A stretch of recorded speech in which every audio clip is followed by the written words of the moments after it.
Diary शब्द अंग्रेजी भाषा का है। डायरी के लिए हिंदी में दैनंदिनी, दैनिकी आदि शब्दों का प्रयोग किया जाता है। डायरी में निजी जीवन में प्रतिदिन घटित घटनाओं का लेखा जोखा रखा जाता है। डायरी के पढ़ने से किसी व्यक्ति के जीवन में घटित घटनाओं, कार्यों या तथ्यों की जानकारी प्राप्त होती है।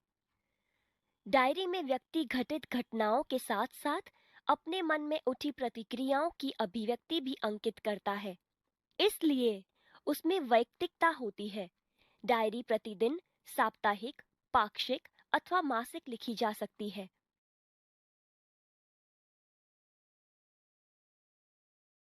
डायरी लेखन की विशेषताएं। डायरी लेखन में निम्नलिखित गुण होने आवश्यक हैं। क, डायरी लेखन में क्रमबद्धता हो। ख, इसमें लिखा गया विवरण संक्षिप्त, सारगर्भित तथा वास्तविक हो। ग, डायरी लेखन में स्थान, तिथि, घटना या तथ्य का स्पष्ट रूप से उल्लेख होना आवश्यक है।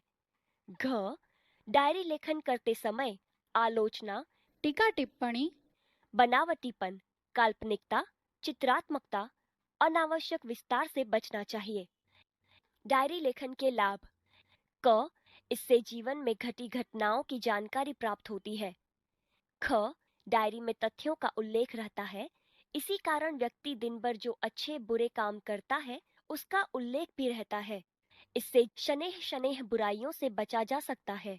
ग, डायरी ही ऐसा दस्तावेज है जिसे पढ़कर किसी व्यक्ति के जीवन के पिछले अनुभवों तथा घटनाओं की जानकारी उसी व्यक्ति के शब्दों में प्राप्त की जा सकती है।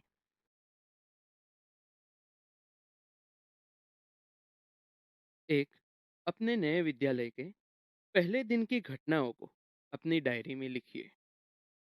7 अगस्त 2010, जामनगर। आज नए विद्यालय में मेरा पहला दिन था।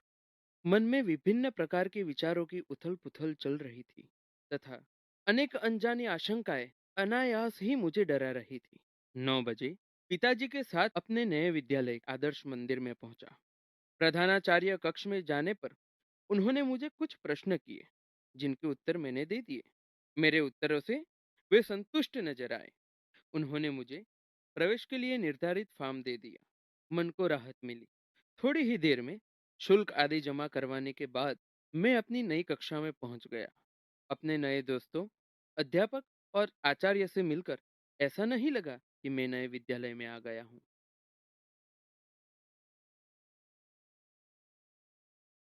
2, वार्षिक परीक्षा के एक दिन पूर्व के अनुभव को अपनी डायरी में लिखिए। 5 अप्रैल 2012, राजकोट। कल वार्षिक परीक्षा का पहला दिन है। रात्रि के 1 बज गए हैं, परंतु नींद नहीं आ रही। कल विज्ञान और टेक्नोलॉजी विषय की परीक्षा है। यद्यपि सब कुछ दोहरा लिया है, तथापि मन में अजीब सा भय है।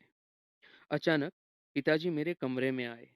मुझे जगा हुआ देखकर ढाढ़स बंधाया और बिस्तर पर लेट जाने को कहा। बत्ती बंद कर दी। बिस्तर पर पड़े पड़े भी नींद नहीं आ रही।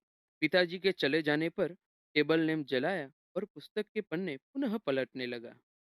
थोड़ी ही देर में थक कर बिस्तर पर पुनः लेट गया और न जाने नींद कब आ गई।